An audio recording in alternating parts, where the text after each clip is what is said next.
Welcome back to my channel. My name is Tunda. I'm a part-time eBay and vintage reseller, and in today's video I would like to talk about listings. Recently I was shopping pretty much online. I'm sourcing online actually, and especially on eBay sometimes I see interesting things, and I've decided that okay, let's talk about listings today. How am I doing my listing? How am I building up my listings? How am I optimizing them? And I've chosen a listing which is actually already live, but I just revised it, and I wanna show you that. I wanna take you over on the steps. So here we go. We are having here a Boden woman's skirt. The first thing is the pictures. I previously already created a video about how am I taking my pictures and how am I preparing my items for the listings. Some of the things what I'm talking about here I already covered there. I'm using as much as possible both of my 12 pictures in case I don't have enough space because I want to show more details. Then I'm using in collage application to create collages about the labels. The background is removed by Photoroom application, and for the main imagine, for the hero imagine, I'm including the Boden or any brand label on the side. Not many resellers doing this. I know altogether 3 of the resellers doing this style, including me. So if you decide to do this at the moment, you can still outstand from the crowd. So on I got the main imagine the images. So image. I don't know how would be better to show you. Maybe we are going from here. So I got the main image. I have a picture from the full length of the skirt, from the top, side, back. I'm showing that the zip is working. I have a rear split, so I want to show that one as a detail. I have from the other side and one more the item as a full, and I'm taking pictures about the labels. From the title, we have 80 characters on eBay. Try to fill it up as much as possible. These are the keywords that buyers can look for when they are looking for an item. These are the keywords to help your item to show up on the search engine so your buyer can find your product. For the title, always start with the brand. That's very important. And gender also important. The first 5 words are the most important. There where you're supposed to put the most important details of your items, and everything else can follow that one. So how I'm always building up my titles, that brand name, gender, what is that? This type around it's a skirt, and I'm including at the beginning the pattern and the color. And if I get the fabric type or the style or the decade, that's what follows after, and usually I'm leaving the size on the end. If you still got some place there left, you can include like the condition, like new, used, don't put used, but new. If you have place that you can put there, don't put any hearts and this kind of colorful things because the search engine cannot recognize that things. So you are just wasting your space actually there. Also, with these keywords, is not just important for eBay, but it's also important for Google because Google also recognizing this one. If you are putting hearts and this kind of things in there, Google not gonna recognize that. Also, you are not going to show up in the search engine. And you don't need to put like gorgeous, fabulous, amazing, because no one going to look for gorgeous, fabulous, and amazing items. They going to look for specific things. So don't waste your characters for that type of things. So that's about the title. Item specifics. Try to fill up as much as possible, not just the required one. Yeah, required one absolutely. You have everything there: brand, size, length, type, what style. So the required ones, yes, you can't list without having them. But when you are moving on, fill up everything.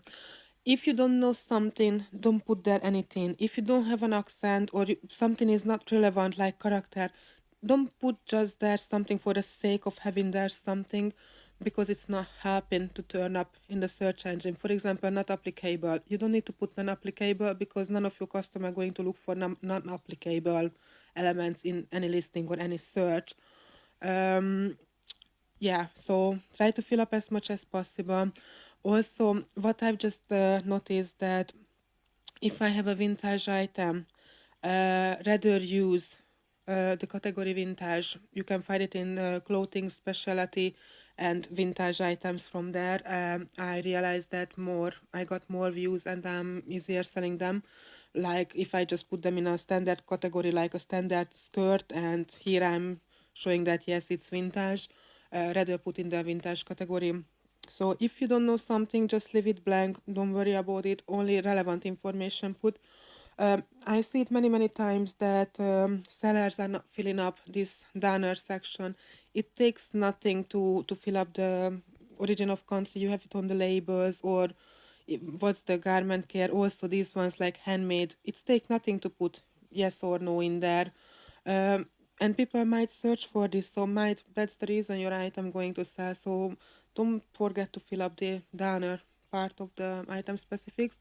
And for the custom SKU, that's where I'm putting the number, the box number where I'm storing my items.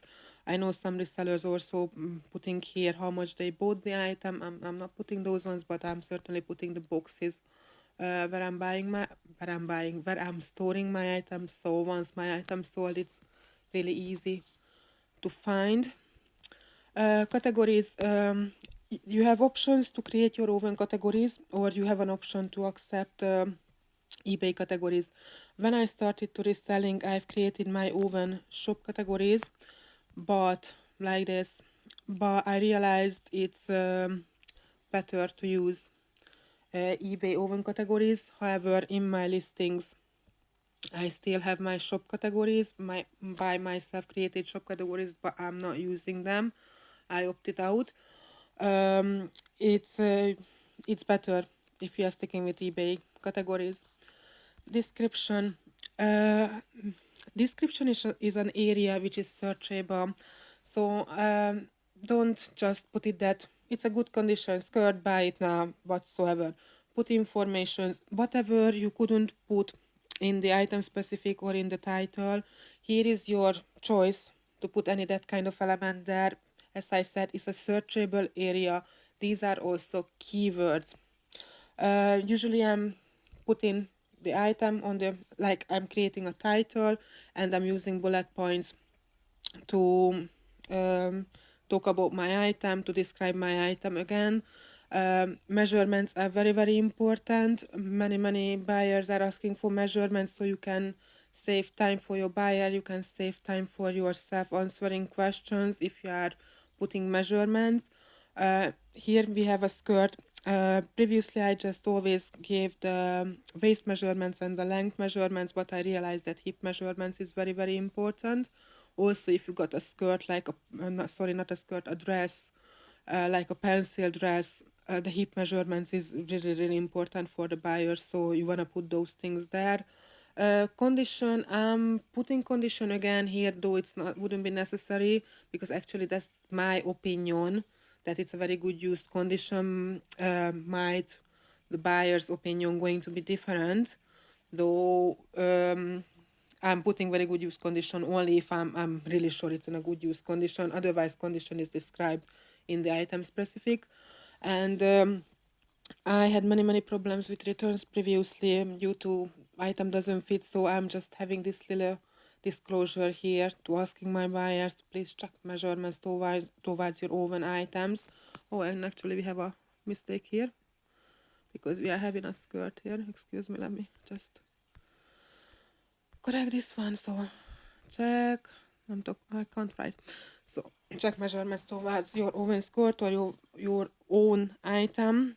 I'm also stating which delivery company I'm using to dispatch the items when I'm going to dispatch the items, and I'm encouraging them to giving me an offer. My best offer is enabled on my listing, all of my listings. So, and just a little things rant here about actually saving myself. Color is subjective. If they have any problem, I'm happy to help them. I check them out, but I'm a human, so I can make mistakes also. Might I don't find something what they are finding, so always feel free to contact me. And the return policy, which I'm also not supposed to state here because we have it in the return policies and this kind of things already added to the listings, but I just write it down. I feel more secure like this by myself, that in case they have any issue, I can point it out that it was in the description. Also, item measurements are approximate and stored in a smoke and pet-free environment. And please check out my other listings. So these are my descriptions. Actually, what is really important here is the top part, where I'm describing the items and I'm trying to add more keywords to my listings. Pricing wise, I always check what eBay suggests me. Usually I don't care, to be honest. I rather check order a peak or completed listing, not sold listing, completed listings on eBay. Like that, I have an idea how to price my items. I'm using 15% public coupons usually, so that is built into my price. This Boden skirt, I'm planning to receive, planning to sell around £14 to calculate it in my best offer options, or in case somebody is buying buying it with my public coupon. So these things are built into my price. That's why is it higher. If somebody buy it for full price, yeah, happy day, why not?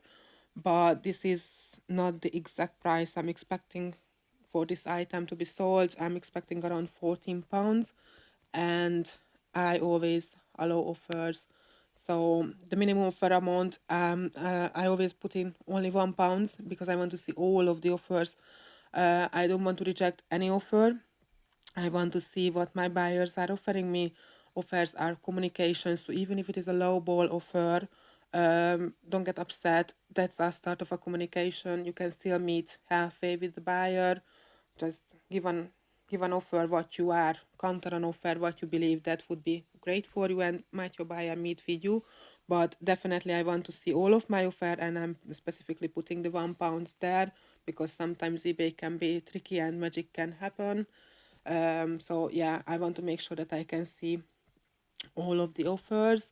I'm not scheduling the listings. See here, you can add down if you want to schedule your listings, but I don't want to schedule it. I'm just building them in the draft because I never ever got to the point where I can build a proper draft bank. So for now it's easy for me just to launch them next day. I create my drafts during the weekend or beginning of the weekend. I can launch them later. For delivery, I'm using Hermes for every. In my account I've created shipping policies, and actually here I can choose what I want. I have my standard flat rate policy with them. It's if the item between 0 and 1 kilogram, I have an option for if it is 1 or between 1 and 2 kilo, or I have an option for free domestic postage. But yeah, here this one I want them to pay for the postage. And what I want to show you, that if you are creating shipping policy on desktop on your computer, not on the application, I always give them an option for a next day delivery option. You can do it in there, and never ever nobody used it, just in case, you never can know. So they have an option there to choose a next day service. For international shipping, I have global shipping program enabled. I really recommend for you to enable this one. You don't have nothing to lose at all about this. Okay, not from here. You don't have anything to do actually if an item sold outside of the UK or wherever you are living and outside of your country. You just posting your item with domestic shipping into the center, and everything else is taken care of by eBay. And actually you open up a bigger marketplace for yourself, so you don't have absolutely nothing to lose. Only one thing I have, that I don't accept international returns, though if your item is not as described, they have the right to get it to send it back to you, and you have to pay for the international return label too. So make sure that your items really as is described. Otherwise, I never had any issue with that one. I have quite a loads of international sales, so absolutely do yourself a good, and yeah, enable international shippings. Payment methods is eBay payment method. Yes, you have your address there, and you can create return policies. My default return policy is that I accepting returns within 30 days, and buyer pays by the shipping label, and I'm not accepting international shippings. I got some different copies in here. I will need to remove them, the next three ones. They are not applicable. And recently I just started to offer free returns on items. I'm experimenting this at the moment. Not on all my items. Between 20, how I have it, between 20 and 35 pounds on those items, I'm rolling out free returns. On lower value items, I'm not doing it because I don't want to end up in loss. And on higher value items, I don't want to offer free returns because I don't want to be a rental service. So currently, that's my experiment about this one. This skirt is, since it was listed for 16.95, I am not offering a free returns on that one. But yeah, if it would be above 20 pounds, I would. So these policies you can create on desktop, okay? Require immediate payment. I am not requiring immediate payment. Actually, no point for it. If somebody purchases it straight away, they have to pay straight away for best offers, for example, or for auctions. Currently, they don't have to pay immediately, but eBay is working on it and already rolling out this option that if you accept the best offer, the buyer will need to pay immediately. So they're going to have a card on file what they are charging if they are accepting best offer. So that's going to be completed this year. They are really working on that one. And promoted listings, yeah, I'm using the standard one. If you go into promoted listings, I'm promoting all of my items, usually 1.5%. However, suggested ad rate here is 6.3%. Usually I'm not accepting that one. As I said, I'm doing 1.5%. Definitely, if I'm going a little bit closer for the suggested rate, they will bump my item even more. If I have a long stale item which I absolutely am unable to get rid of it, I will offer or I will accept the suggested ad rate, but just in case if I want to get rid of something. Other than that, no, because you have to look for your margins, you have to look for your profit, how much is remaining in your pocket. Everything is getting more and more expensive, and you need to cut back on your fees wherever is possible. Also, other things is changing, that up till now the promoted standard listing rate, or not rate, sorry, the fee was charged just based on the sale price. From June 1st, actually from tomorrow, I'm recording this video on 31st of May. From tomorrow, including your postage price, so the total sale value going to be the base of the promoted listing standards rate. So you also need to watch out how much are you charging for postage if you are promoting your listings, because they are going to take that's going to be a change, and it's also going to be in your pocket, so they are taking money out from your pocket. So that's the other reason why I started to offer free shippings, which is actually not free for the buyer because somebody still need to pay for it, but I don't want to pay extra money for eBay if it is not necessary. So promote this excuse me. So I'm using the standard one. I never tried the advanced promoted listings. Excuse me. However, I know about that one. That one is working by clicks. So if this the standard one, you are paying this fee only just in case your item sold. With the advanced one, um excuse me, my something is on my throat. For the advanced promoted listings, anytime your buyer clicks on your listing, you have to pay. So you have to set up a budget with that one. But there you get keyword suggestions. Excuse me, suggestions, keyword suggestions. For example, I need to get a sip of water, I believe. Just bear with me a second.